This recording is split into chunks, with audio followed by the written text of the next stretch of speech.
যাই হোক, July August 2024 একটা বিপ্লব হয়েছে, বিপ্লবে বিজয়ীরা সরকার গঠন করছে। এই সরকারে যারা আছে তারা সবাই কি আন্দোলনের সাথে প্রত্যক্ষভাবে যুক্ত ছিল? এই আন্দোলনের স্পিরিটের সাথে অ্যালাইন্ড? এই যে দেখেন ব্রিগেডিয়ার এম সাখাওয়াত হোসেন মাত্র 11 দিন আগে কি বলছিল যে শেখ হাসিনাকে ভুল বোঝানো হয়েছে, সব খারাপ, উনি ভালো। শুনেন, উনার মুখে শুনেন। আমার মনে হয় যে মাননীয় প্রধানমন্ত্রীকে সঠিক তথ্য কেউই দেয় না, এবং উনি ওনার আশেপাশে যারা আছেন, হয়তো আমি বললে ঠিক হবে না, আমার যা মনে হয় যে তারা কোনোভাবেই ওনাকে কোনো সঠিক তথ্য দিতে চান না।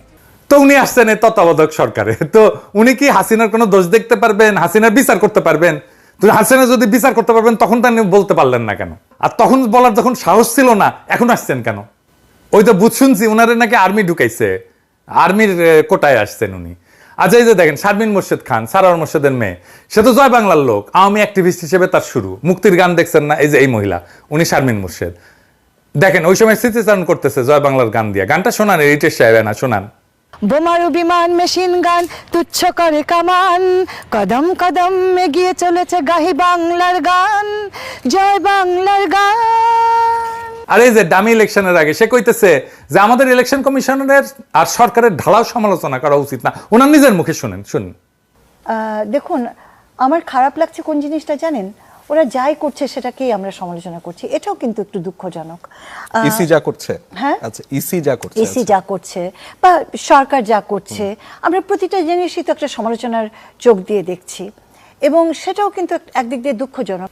আর এই যে বিধানচন্দ্র রায়, উনি ছাত্র ইউনিয়ন করতেন, আমাদের খুবই ঘনিষ্ঠ, আমাদের বড় ভাই।